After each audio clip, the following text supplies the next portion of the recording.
Avec la présence aujourd'hui d'un éminent représentant de l'UNESCO, ce message dépasse nos frontières. En effet, nous avons le très grand honneur, pour inaugurer cette conférence, de compter avec le sous-directeur général pour la culture à l'UNESCO, M. Ernesto Otoné Ramirez. Monsieur le sous-directeur général pour la culture, je vous remercie pour la locution inaugurale de cette conférence que vous allez prononcer et je vous invite à prendre la parole. Tout d'abord, merci. Merci aux organisateurs d'avoir convié l'UNESCO à cette conférence, ici au Carrousel du Louvre. Permettez-moi d'adresser mes remerciements particuliers à M. Alain Hayes, président de la Commission Culture, Patrimoine historique mondial et Art de la pierre et du bois, M. Pascal Jacob, président fondateur de l'association culturelle d'intérêt général Restaurons Notre-Dame. La cathédrale Notre-Dame est l'exemple parfait de l'idée que l'on doit se faire de ce qu'est le patrimoine mondial. La cathédrale est à la fois le symbole et un rappel pour nous tous, ainsi que pour la communauté mondiale dans son ensemble, de l'importance de préserver notre patrimoine commun et de notre incroyable capacité à le faire lorsque nous unissons toutes les forces. En 1991, la cathédrale a été incluse dans l'ensemble urbain dénominé Paris Rive de la Seine, inscrit sur la liste du patrimoine mondial pour sa valeur universelle exceptionnelle, autant historique, architecturale, spirituelle que littéraire. Je peux même ici dire qu'il aurait été difficile pour le comité du patrimoine mondial, à l'époque, d'inscrire ces parties des rives de la Seine sans ce chef-d'œuvre monumental du génie créateur humain construit entre le XIIe siècle et le XIIIe siècle, est considéré comme le plus bel exemple d'architecture gothique français et reconnu comme une référence certaine dans la diffusion de ce type de construction en Europe. Il n'était donc pas surprenant que l'incendie qui a eu lieu en son cœur le 15 avril 2019 ait provoqué non seulement autant d'émotions et de traumatismes, mais surtout un extraordinaire élan de solidarité avec la France à travers le monde. Ce malheureux incident nous a montré à quel point les lieux du patrimoine sont précieux pour notre humanité, mais à prendre conscience de tout ce que nous sommes amenés à perdre lorsqu'ils sont endommagés ou détruits. Il est donc essentiel que nous comprenions l'importance d'être plus diligents et attentifs à la protection et à la sauvegarde des biens du patrimoine mondial. Il est fondamental que nous poursuivions nos efforts pour surveiller leurs états de conservation et que nous coopérions activement pour leur préservation. C'est bien ce que l'UNESCO fait avec la France, afin d'assurer la bonne conservation et la gestion de l'ensemble des 49 biens inscrits à ce jour sur la liste du patrimoine mondial. C'est aussi pourquoi le Comité intergouvernemental du patrimoine mondial, dans un élan de solidarité avec la France et ses autorités, suit attentivement les progrès concernant les efforts de reconstruction de la cathédrale et notamment toutes les mesures qui sont prises pour préserver sa valeur universelle exceptionnelle.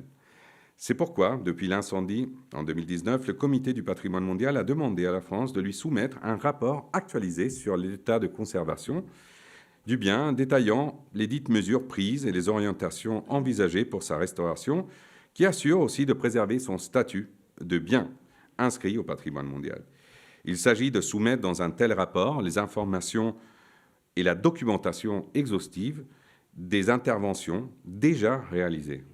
La soumission de telles informations va dans le sens du dialogue régulier avec la communauté du patrimoine mondial, l'UNESCO, les membres du comité du patrimoine et les organisations consultatives qui sont l'ICOMOS et l'ICROM. La sauvegarde du patrimoine mondial exige que nous apprenions à connaître et à respecter le patrimoine des autres, ce qui contribue au dialogue et à la compréhension mutuelle et à une véritable coopération internationale. Ce patrimoine appartient à tous les peuples du monde, sans tenir compte du territoire sur lequel ils sont situés. Il a le pouvoir de rassembler les gens et de nous unir en tant que membres de la même famille humaine, au-delà des frontières, et c'est ce qui le rend si exceptionnel. Ce patrimoine mondial n'est aujourd'hui conservé et apprécié que parce que tout le savoir-faire immatériel autour des métiers qui ont façonné cette majestueuse architecture sont toujours vivants et préservés. C'est le cas du patrimoine immatériel autour du réseau du compagnage, dont l'apport est aujourd'hui nous croyons, fondamentale pour faire renaître Notre-Dame de ses cendres. Je voudrais ici m'attarder sur le réseau du compagnonnage grâce auquel les connaissances traditionnelles, les savoir-faire sont conservés et transmis aux jeunes artistes, artisans et ouvriers. Pour Notre-Dame, ce réseau a donné la confiance que la France avait encore les techniques nécessaires, les travailleurs bien formés, qui pourraient être mobilisés pour contribuer, comme nous l'observons depuis de nombreux mois, à la restauration de Notre-Dame. Ce n'est donc pas une surprise qu'il ait été inscrit en 2010 sur la liste représentative du patrimoine culturel immatériel de l'humanité de l'UNESCO. Cette inclusion, qui fut la première de ce type de patrimoine immatériel, cette inclusion sur la liste représentative, qui aujourd'hui a plus de 642 éléments inscrits, permet de reconnaître le compagnonnage comme étant le dernier mouvement à pratiquer et enseigner certaines techniques professionnelles anciennes, à assurer une formation à l'excellence dans le métier et à lier étroitement le développement de l'individu et apprentissage du métier et à mettre en pratique des rites d'initiation propres au métier. Pour reprendre les termes exacts de la décision de son inscription, je cite, « Le compagnonnage est un système de transmission des connaissances par l'apprentissage qui est enraciné dans sa communauté et recréé en permanence pour s'adapter à l'évolution des environnements sociaux. » Être compagnon n'est donc pas un diplôme, c'est un statut, un ordre ouvrier où la transmission est donnée sans réserve et la valeur du travail mise en avant. L'apprentissage chez les compagnons offre plus d'autonomie que le système éducatif classique, mais l'aspirant est tenu par un engagement éthique, moral, vis-à-vis de la communauté.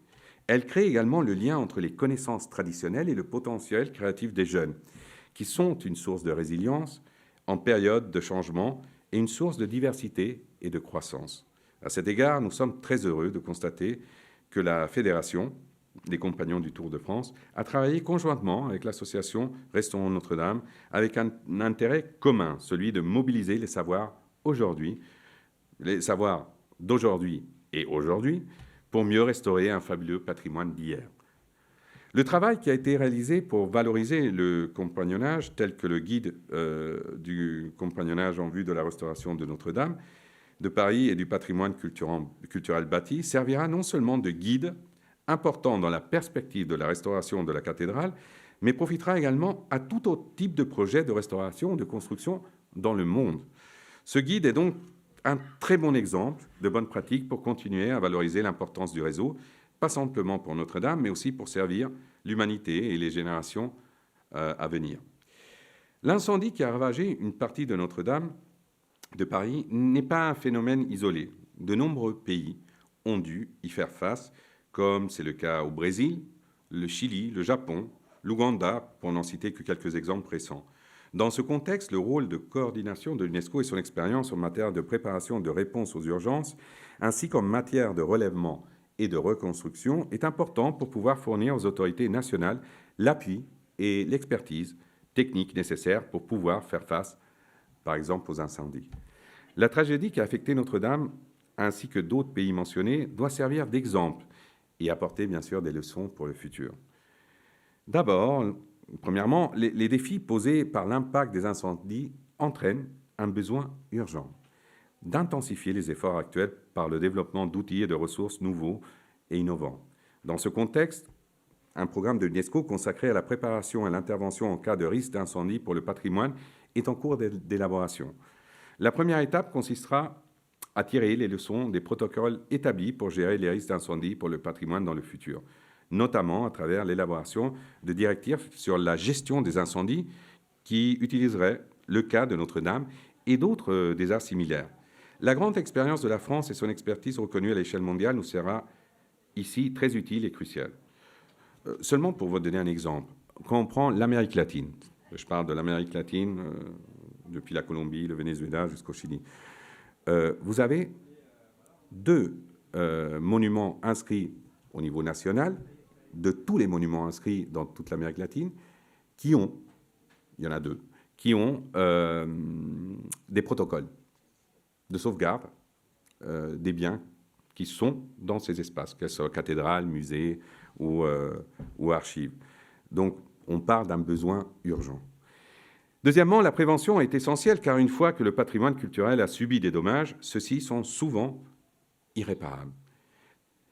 En troisième lieu, en rapport avec ce point, investir dans des mesures de prévention et d'atténuation permettra de réduire les coûts et la charge pendant la phase de reconstruction. Et finalement, il est nécessaire d'établir des protocoles, des politiques et des mécanismes de coordination pour la préparation à la réponse aux catastrophes entre tous les acteurs concernés, c'est-à-dire les autorités culturelles, le secteur de la gestion des risques et catastrophes et la protection civile, en plus des organisations internationales telles que l'UNESCO. Je conclurai, et je finis, en rappelant que l'UNESCO a établi la Convention du patrimoine mondial il y a près de 50 ans. Donc l'année prochaine va être clé. C'est la réflexion qu'on se pose. Qu'est-ce qu'on fait pour les 50 années à venir? Elle a été créée dans un but de préserver, lui qui est l'héritage du passé dont nous profitons aujourd'hui et que nous devons transmettre aux générations à venir, à la fois repère pour le présent et bien sûr guide pour l'avenir. Il est crucial que nous travaillions tous ensemble au niveau local, national et international pour relever ces défis. Et c'est bien la raison pour laquelle nous avons répondu favorablement à cette invitation à l'occasion de ce Salon international du patrimoine. Je vous remercie une fois de plus pour l'invitation et vous félicite très chaleureusement. Merci.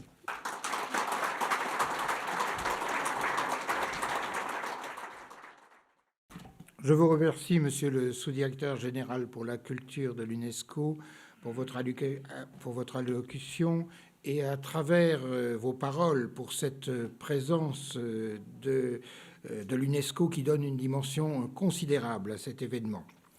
Je tiens à remercier aussi pour sa présence parmi nous Monsieur Lazare Elundou, actuel directeur pour la culture et des situations d'urgence à l'UNESCO et ancien directeur adjoint de la division du patrimoine et centre du patrimoine mondial.